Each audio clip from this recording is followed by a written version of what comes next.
President Trump heard that you will have talked about Ukraine, I guess found a willingness in some way to amend that plan that was presented in 28 points, also taking into account the critical points that you have shown as Europeans.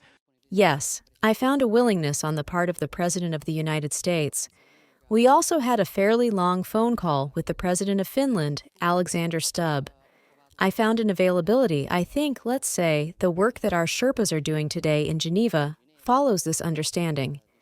Taking a half step back clearly, we have all worked for peace. We have all worked for peace from the beginning of this conflict.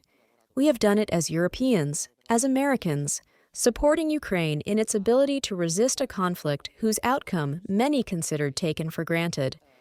So, taken for granted, it was not. We have built, on the ground, that deterrence that today allows us to talk about peace. I think we must claim it, because it is work that we have all done together. Today, in a meeting whose outcome, unfortunately, I do not yet know because it is currently in progress. In the U.S. plan, as you already know, there are, in short, some points that certainly need to be discussed. The question of territories, the question of funding for reconstruction, and the question of the Ukrainian army.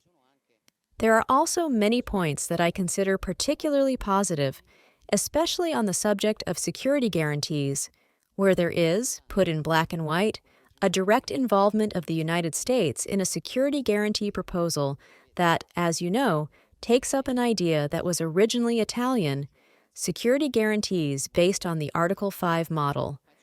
But, in short, I think positive work can be done, and we are certainly all committed to arriving at a document, at a proposal that can be as close as possible, not so much to our wishes, but to what is needed to have peace, to have an independent and sovereign Ukraine, and to have security for Europe as well.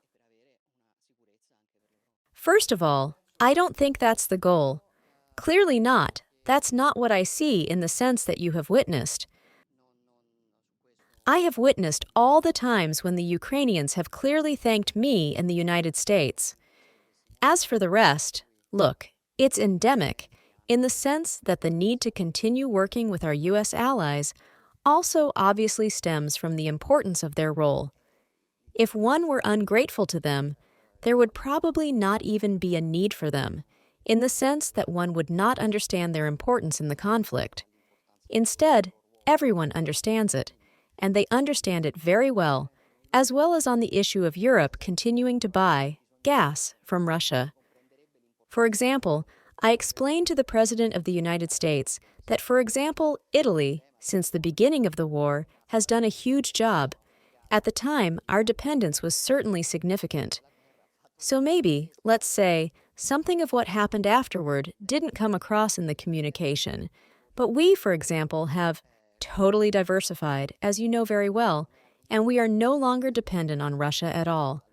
So Europe has done, from this point of view, very important work.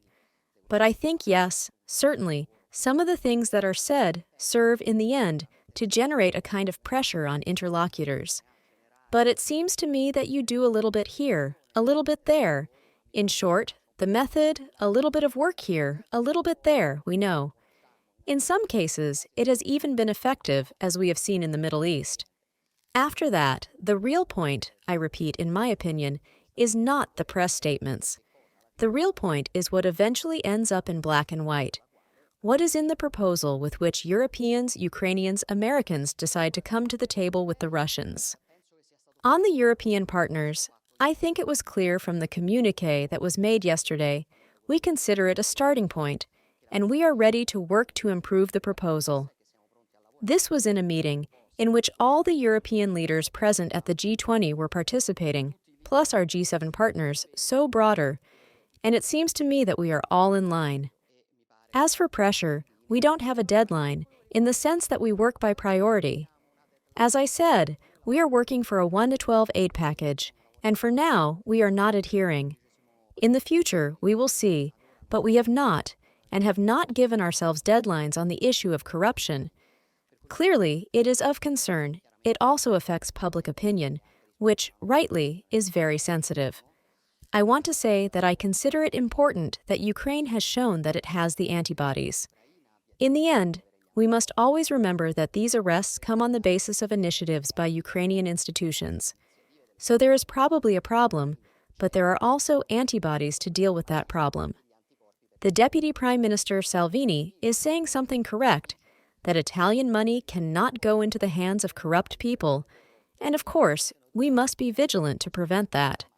But again, it seems to me that the Ukrainian government has shown that its institutions have full will to fight any corruption phenomenon, something all the more serious since they have people who are dying at the front.